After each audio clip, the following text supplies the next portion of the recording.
Мотивацията на супер екипа. Това е цялостен процес и много дълга тема.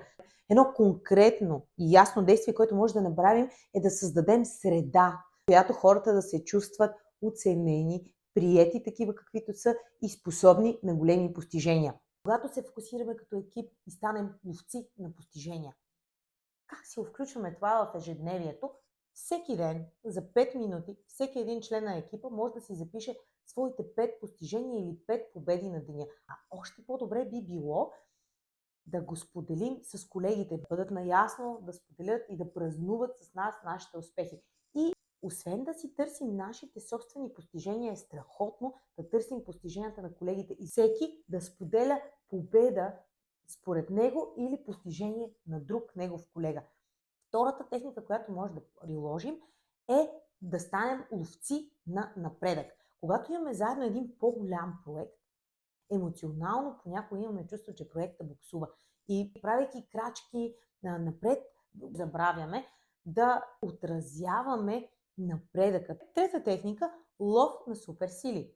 Вместо да търсим какво може да се дразним на колегите, как слагат климатика на температура, която на нас не ни е приятна, или пък че ядат шумно, или нещо второ, трето, списъкът е абсолютно безкрайен, може да се фокусираме в това за какво се възхищаваме на колегите, какво могат да ни научат, какъв допълнителен опит те имат, какви хобита имат. Това може да ни помогне да се ориентираме и да намерим техните супер сили, които може да са супер и в личния живот, но със сигурност могат да се пренесат и на работа.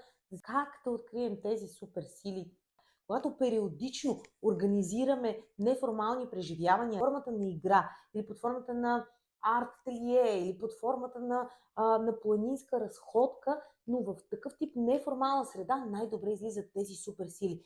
За да работи, трябва да имаме обаче тази нагласа да сме фокусирани в това и да сме готови да ги уловим. Защото каквито и преживявания да организираме, ако сме фокусирани върху какво не ни хареса, познайте какво ще видим в тези преживявания.